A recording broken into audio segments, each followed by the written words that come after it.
మరోసారి భారీ ఆశల మధ్య రాష్ట్ర ప్రభుత్వం కొత్త ఆర్థిక సంవత్సరాన్ని ప్రారంభిస్తోంది. ఆదాయం అంతంత మాత్రంగానే ఉన్న వేళ పూర్తి ఆశావాహ దృక్పథంతో సవాళ్లను ఎదుర్కొనేందుకు సిద్దమైంది. బడ్జెట్లో చెప్పినట్లు ఎన్నికల హామీలతో పాటు ప్రాధాన్య పథకాలు, కొత్త పథకాలను గట్టెక్కించాల్సిన బాధ్యత సర్కార్పై ఉంది. కొత్త ఆర్థిక సంవత్సరం 2026-27 ప్రారంభమైంది. ఆర్థికపరమైన పరిమితులు, సవాళ్ల మధ్య రాష్ట్ర ప్రభుత్వం మరోసారి భారీ పద్దును పట్టాలెక్కించేందుకు సిద్దమైంది. 2026-27 ఆర్థిక సంవత్సరానికి రాష్ట్ర ప్రభుత్వం 3,24,000 కోట్ల రూపాయల బడ్జెట్ను అమలు చేయాల్సింది. అనేక ఆర్థిక పరిమితులు, తప్పక చేయాల్సిన ఖర్చులు, చెల్లింపులతో రాష్ట్ర ప్రభుత్వం ముందు అనేక కీలక సమస్యలున్నాయి. రెవెన్యూ రాబళ్లను భారీగా అంచనా వేశారు.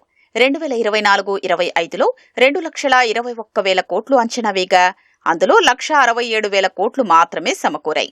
2025-26లో 2,29,000 కోట్లు ప్రతిపాదించి ఆ మొత్తాన్ని 2,03,000 కోట్లకు సవరించారు.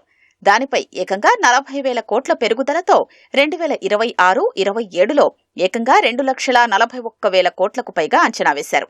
అంటే ఆదాయం భారీగా పెరుగుతుందని ప్రభుత్వం అంచనా వేసింది. ఆ అంచనాలు తప్పితే ఆర్థిక లోటు పెరుగుతుంది. ఆర్థిక లోటు 58,000 కోట్లకు పైగా ఉంటుందని ఇప్పటికే అంచనా వేశారు. దాంతో అప్పులపై ఎక్కువగా ఆధారపడే పరిస్థితి వస్తుంది. జీఎస్డీపీలో అప్పులు 3% మించకుండా చూసుకోవాల్సి ఉంటుంది. 2026-27లో కొత్తగా 73,000 కోట్లకు పైగా అప్పులు ప్రతిపాదించారు. ఆర్థిక సంవత్సరం ముగిసే నాటికి ఆ మొత్తం అప్పులు 5.5 లక్షల కోట్లకు చేరే అవకాశం ఉందని అంచనా. రెవెన్యూ వ్యయం ఏకంగా 2,34,000 కోట్లకు పైగా ఉంది. అందులో ఎక్కువ మొత్తం జీతాలు, పెన్షన్లు, రాయితీలు, వడ్డీల చెల్లింపులకే ఉన్నాయి. ప్రభుత్వం చేయనున్న మొత్తం వ్యయంలో 70-75% వరకు ముందే నిర్ణయించిన ఖర్చులు, ఆశించిన మేర రెవెన్యూ రాబడులు లేకపోతే ఆదాయం కంటే ఖర్చులు ఎక్కువవుతాయి. బడ్జెట్ అంచనాల ప్రకారం కేంద్ర నిధులపై ఎక్కువగా ఆధారపడాల్సి ఉంది. మళ్లీ కేంద్రం నుంచి వచ్చే గ్రాంట్లపైనే భారీగా ఆశలు పెట్టుకున్నారు. గత కొన్నేళ్లుగా అంచనా వేస్తున్న గ్రాంట్లలో చాలా తక్కువ మొత్తం వస్తున్నప్పటికీ ఈ ఏడాది కూడా 24,000 కోట్లొస్తాయని బడ్జెట్లో పేర్కొన్నారు. అందులో ఏ మేరకు నిధులు సాధిస్తాయన్న దాన్ని బట్టి రాష్ట్ర ప్రణాళికలు అమలవుతాయి. రాష్ట్ర ప్రభుత్వం సంక్షేమ రంగానికి అత్యంత ప్రాధాన్యమిస్తోంది.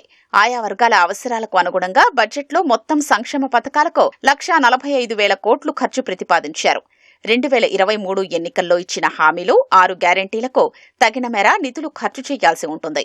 మహాలక్ష్మి, గృహజ్యోతి, ఇందిరమ్మ ఇండ్లు, రైతు భరోసా లాంటి వాటితో పాటు ఈ ఏడాది ఖచ్చితంగా అమలు చేస్తామన్న ఇందిరమ్మ ఆత్మీయ భరోసా, రాజీవ్ యువ వికాసం పథకాలకు తగిన వ్యయం చేయాల్సి ఉంటుంది. వాటితో పాటు 9 కొత్త పథకాల్ని బడ్జెట్లో ప్రభుత్వం ప్రకటించింది. ఇందిరమ్మ కుటుంబ జీవిత బీమా, చేయూత కింద కొత్తగా 2 లక్షల పెన్షన్లు, తెలంగాణ పబ్లిక్ స్కూళ్లు విద్యార్థులకు అల్పాహారం, ఇంటర్ విద్యార్థులకు మధ్యాహ్న భోజనం, ఉద్యోగులు, పెన్షనర్లకు నగదు రహిత ఆరోగ్య భద్రత, ఉద్యోగుల ప్రమాద బీమా, ఓవర్సీస్ ఎంప్లాయ్మెంట్, ఏటీసీ ట్రైనీలకు స్కాలర్షిప్ పథకాలు కొత్తగా అమలు చేయాల్సి ఉంది.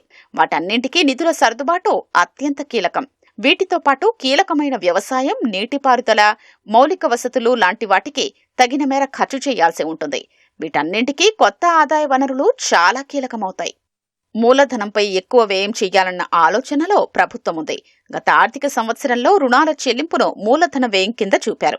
ఈ ఆర్థిక సంవత్సరంలో మూలధనం వ్యయం కింద 47,267 కోట్లు ప్రతిపాదించారు. రెవెన్యూ వ్యయం, సంక్షేమానికి ఎక్కువ నిధులు వెళుతున్న వేళ పెట్టుబడి కోసం ఎంత మేర ఖర్చు చేస్తారన్నది కీలకమవుతుంది.